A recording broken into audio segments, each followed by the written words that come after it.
Hi everyone, this is a collective tarot reading for the new moon in Sagittarius, which will be taking place on Tuesday, December 12th. And it is for lightworkers. So if you want more peace, love, health, and wealth in the world, you are part of who I am reading for. And just by the by, I want to get this off my chest. If the red candle goes out during this reading, it's not an omen, okay? It's struggling. I could fix it. I'm just too lazy to right now. But regardless, we shall see what guidance we have for this lunation cycle. As always, I have three oracle cards to the side. You can choose which one, two, or all three resonate with you the most. So let's get down to it. Okay, so in the past, we have the Two of Pentacles reversed, okay. Present is the Two of Swords reversed, okay. Known factors, Six of Wands reversed. We collectively are the Page of Cups reversed.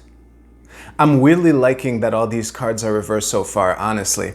Yeah, unknown factors, we have the Page of Wands. Awesome. Advice is judgment. Very fitting, actually. And the potential outcome or future is the Seven of Swords with the World at the bottom of the deck. What I'm going to do, I'm going to pause the recording, arrange the framing better, and come back with your reading. The best short phrase to sum up the energy of this whole reading is pick your fights and fight them. Honestly, when I first thought that phrase, that summarized all of this so succinctly that I had to manually motivate myself to actually dig into all of these cards and not give you like a 13-second tarot reading and just jump to the oracle card portion, you know? But yeah, so let's dig into this. The Two of Coins, Two of Swords, Six of Wands, all of reversed combo. This is an energy of trying to have your cake and eating it too. And trying to have your cake and eat it too.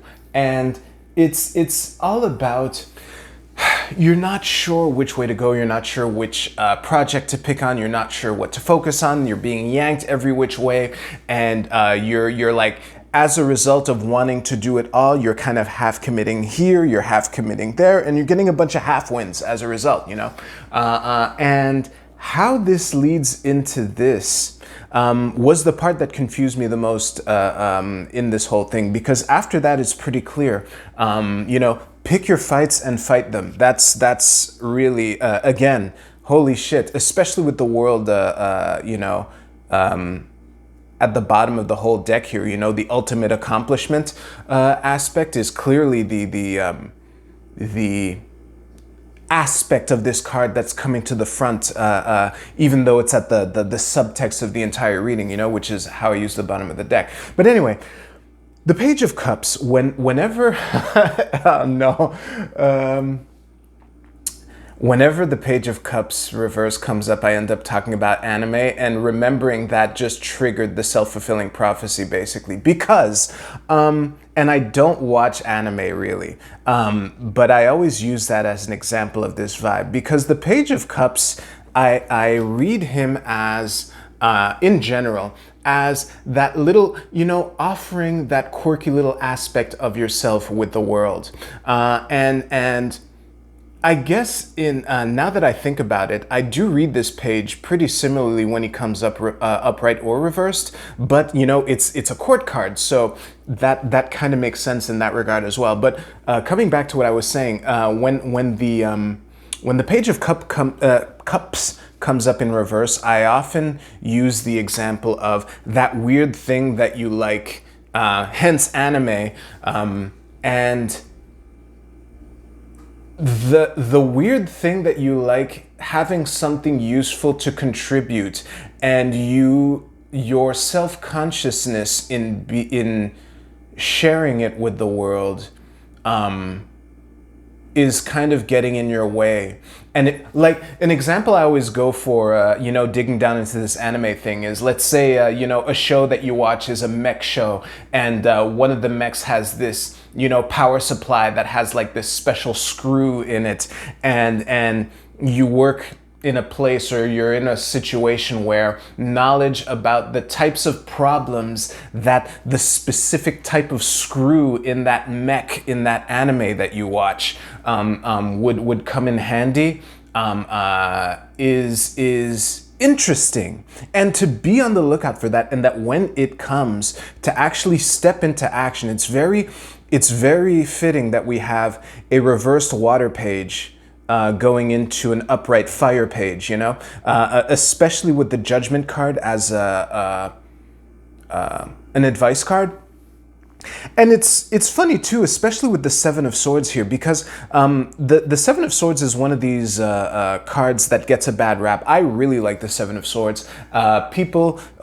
Readers often associate it with lying, cheating, and stealing, but I think of it more as coming up with alternative solutions to problems, which is what a liar, thief, and cheater would say. But there is something to it. There's nothing wrong with finding alternative solutions to problems, and hence that weird ass screw mech lore actually being the perfect type of info that can help you, actually, if you're willing to step into that page of Wands energy and go on the adventure as new as it might be for you. That's where you can surrender the either surrendering the self-consciousness, which was stopping you from talking about the weird anime in the first place, or the surrendering all the other things that don't matter that you were trying to juggle when you were trying to have your cake and eating it and eat it too, leading into the present moment. Yeah. Do I have anything else to add to that? I feel like I summarized it so succinctly. I'm gonna pause and just think about it.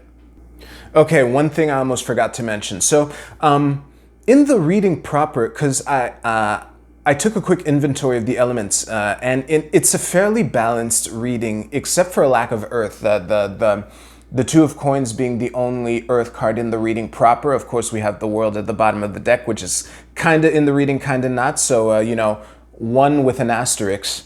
And that is an invitation to remind yourself what's practical, because sometimes,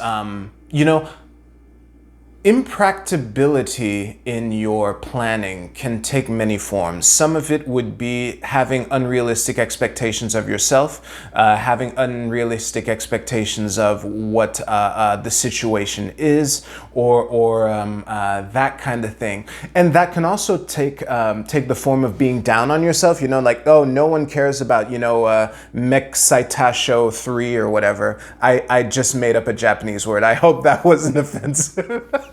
But anyway,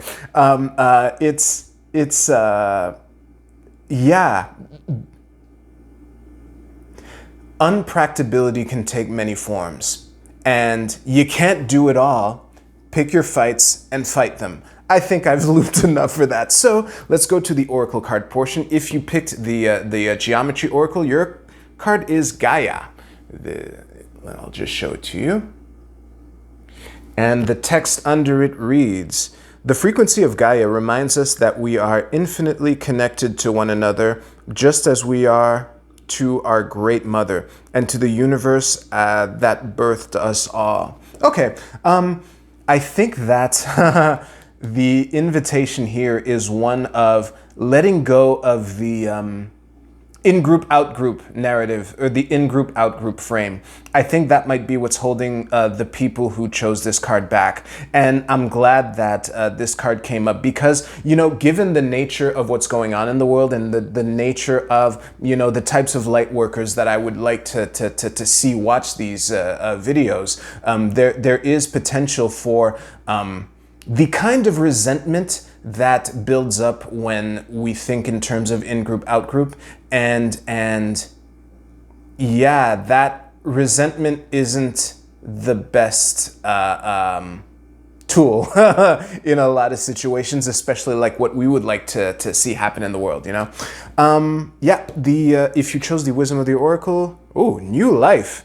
Honestly, Speaking of cards that could be read in many ways, and it's funny too because it has very similar vibes to the Judgment card, and I also was thinking of the Death card with the Judgment card, not just in terms of the astrological correspondences, but in terms of the meanings of the cards. The death, the thing that comes for us all, the thing that we must ultimately surrender to, and only to be reborn as a new version of ourselves. That is awesome. Oh, and something I almost forgot to say. Well, actually, I didn't say it during the tarot reading proper, so I won't say it at all. But yeah, it's whatever that weird piece of anime lore is, don't be afraid to share it, whatever that is for you. I'll put it that way. If you chose the Moonology manifestation, it is New Moon in Aries. Go for it. Well, that speaks for itself. Just do it. Nike swoosh, whoosh. What else is there to add? Pick your fights and fight them. How many times can I say it? All right, I think that is a wrap. And yes, the go for it thing is talking about that thing. That thing that you said, oh, is it about that thing? Yes, it's about that thing. Go for it. So yeah, like this video if you enjoyed it. I hope y'all have a great couple weeks. Mercury goes retrograde the day after this lunation. It's going to be a fun time. All right, take care.